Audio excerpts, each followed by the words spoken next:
In a world ruled by fear and superstition, there was one accusation that could destroy your life instantly: witchcraft. For more than 3 centuries, the fear of witches spread across Europe and early America like a shadow. And behind that shadow was a story of panic, power, and innocent lives lost. It all began in the late 1400s, when Europe was struggling with famine, disease, and endless wars. When crops failed or sickness spread, people searched for someone to blame. And that blame fell on those who were different. In 1487, a book appeared, the Malleus Maleficarum, or the Hammer of Witches. It claimed witches were real, dangerous, and secretly working with the devil. For the next 200 years, this book became the ultimate guide for witch hunters. Suddenly, anyone could be accused. A woman who lived alone, a healer who knew about herbs, a midwife who delivered too many babies, even a neighbor whose cow stopped producing milk. And once accused, your fate was almost sealed. Interrogations were brutal. Victims were deprived of sleep, stretched until their joints popped, or pressed with heavy stones. Under such torture, many confessed to crimes they never committed, hoping only for the pain to stop. Entire villages were swept up in hysteria.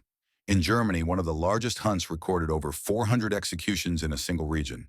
In Scotland, women were stripped, searched for witch marks, and judged guilty based on tiny scars or freckles. And then, the fear crossed into America. Salem, 1692.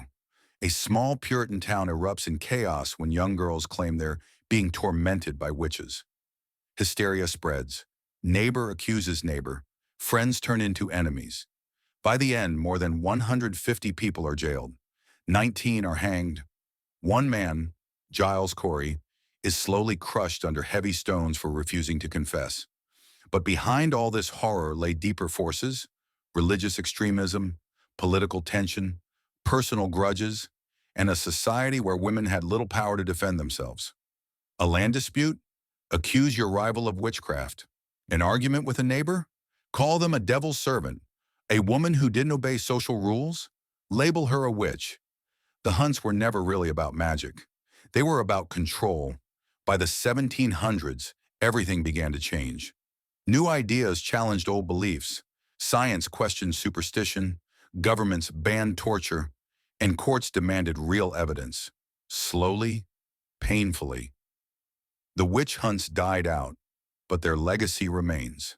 They remind us how quickly fear can spread, how easily lies can become truth, and how dangerous it is when society decides to hunt for an enemy, even when the enemy does not exist.